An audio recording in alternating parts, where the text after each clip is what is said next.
What's good, my little committee? Welcome back to another lovely, beautiful, sexy, amazing video with an equally lovely, equally beautiful, equally sexy, and equally amazing lit tie. You already know what time it is.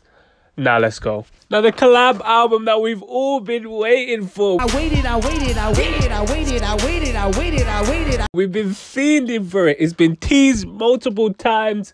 It's been, talked about. We were wondering if they were ever going to drop it. But it is finally here. Pluto x Baby Pluto. Future and Lil Uzi's collab tape is finally here.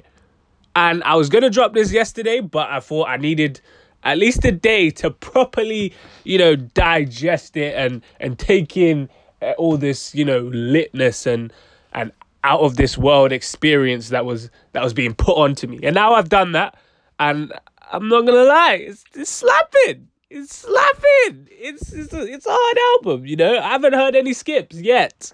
I've heard the album two times in its entirety, and I have to say, I'm impressed. They definitely delivered on this album.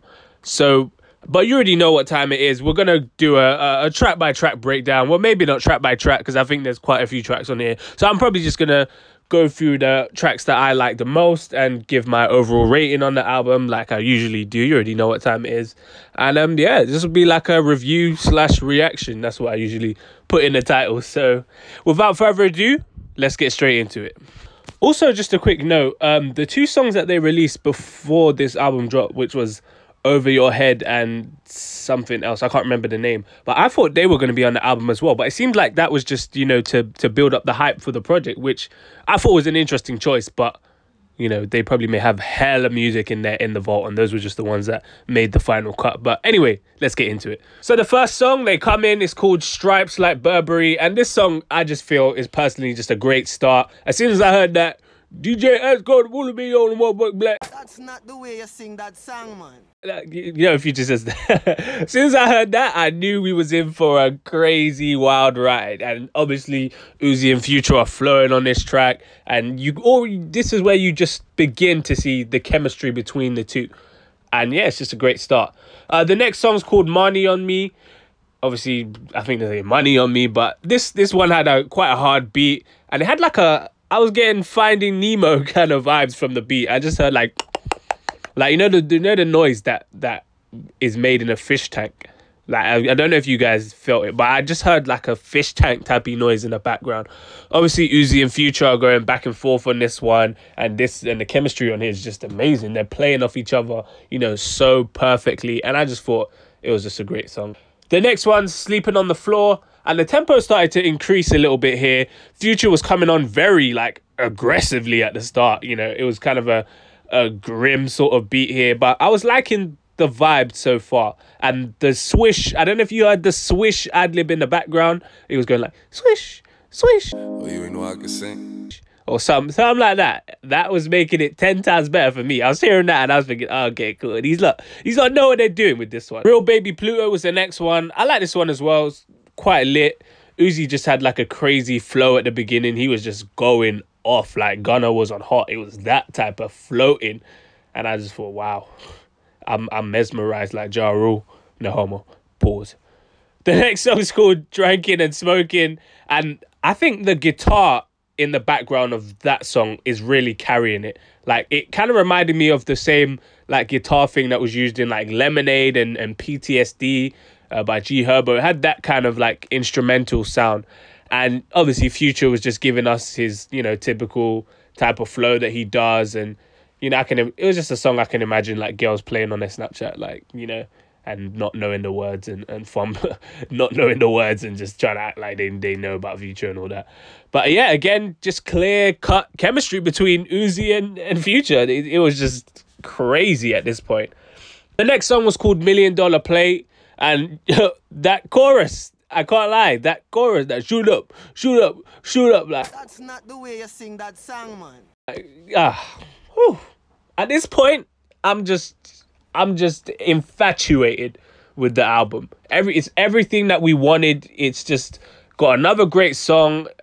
Perhaps not the best message with all the gun related deaths that have occurred this year. Maybe we don't want to be promoting shoot it up, but it's lit regardless. So, you know, it's got another catchy chorus, and I don't know, Future sounded a bit off at the end with his shoot it up. He was saying shoot up at the end of the song, and I don't know, it sounded like it hadn't been mixed and mastered properly or something, but it just sounded a bit weird. Let me know in the comments if you noticed that as well, because I thought that it just sounded a bit weird when he did. And then the next one was Plastic, and I was sensing a kind of like 21 Savage-y kind of vibe here. Future was taking the lead on this song. It looked like they were both just taking turns on the album with the choruses and who took the lead.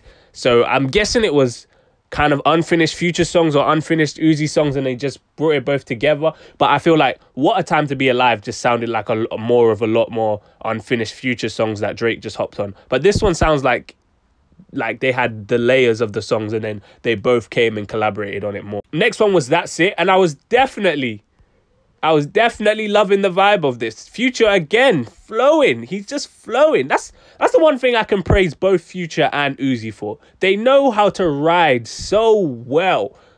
No homo. Pause. What I want for Batty, man? I know that sounded gay.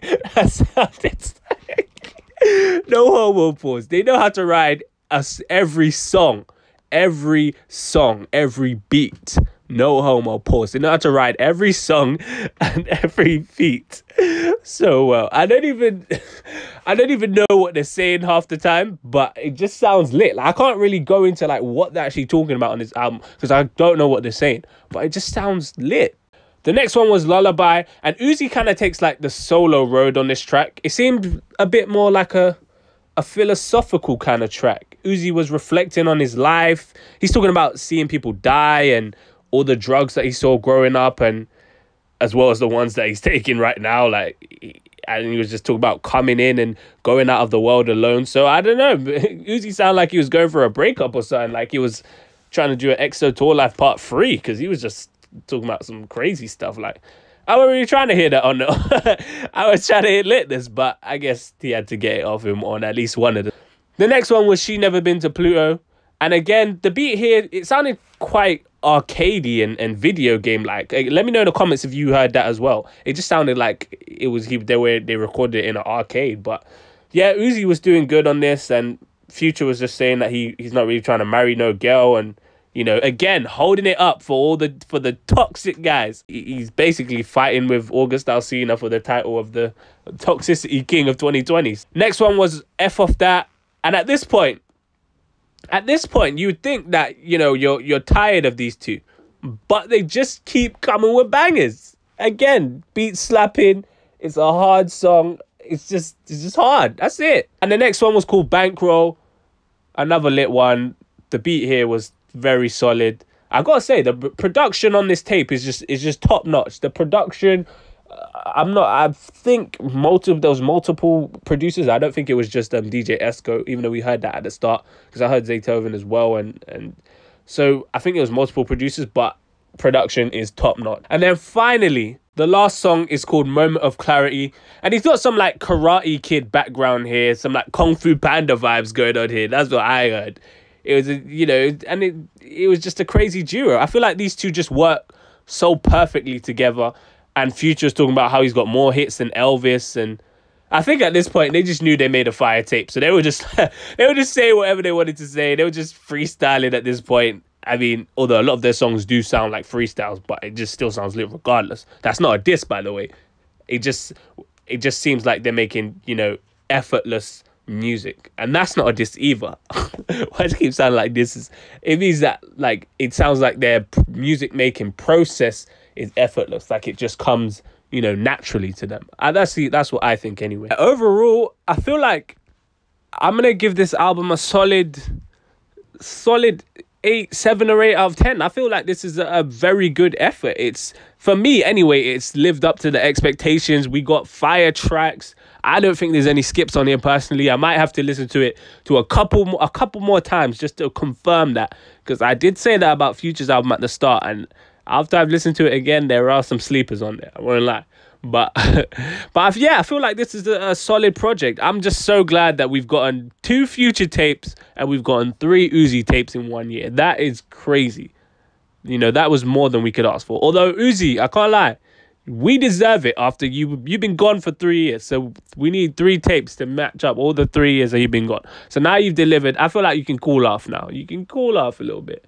You know, I don't think you didn't need to drop any more music. If you did say on Twitter that you and Future got another album, I think you should leave that till 2021. I think, you know, you let this album marinate for the rest of the year and maybe drop that around 2021 summertime, preferably before Wireless, so we can turn up at Wireless with that music.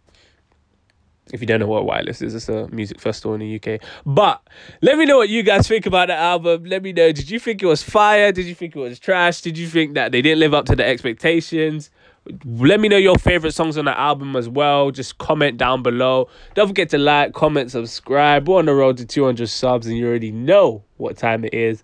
My Instagram's going to be right there. Twitter's going to be right there. And yeah, stay black. And if you're not black, stay whatever race you are. I bet. Oh, you ain't know I could sing.